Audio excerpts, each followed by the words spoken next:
За хүнсний ногоог өглөө өдөр орой хураах уу?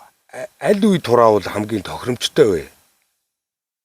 Гэхээр өглөө эрт усалсныхаа дараа хураавал их зүгээр.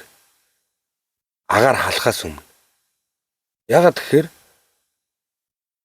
усалсны дараагаар одоо хүнсний ногоо хөрсөнд байгаа шимт хижээл эрдэс бодисыг маш эрчимтэй татж авна өөрлөгөө.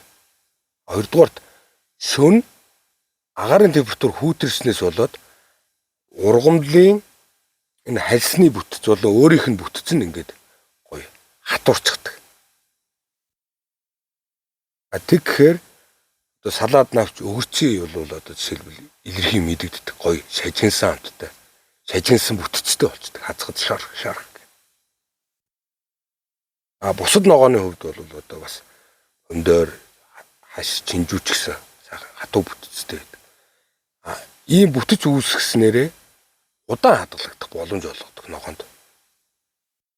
Оройн цагаар өдрийн цагаар одоо хураах үед бол ногооны хальсны бүтц бол өөрийнх нь бүтц нь ингээд халуун агаараас болоод зөөлрчдөг байгаа. Яа.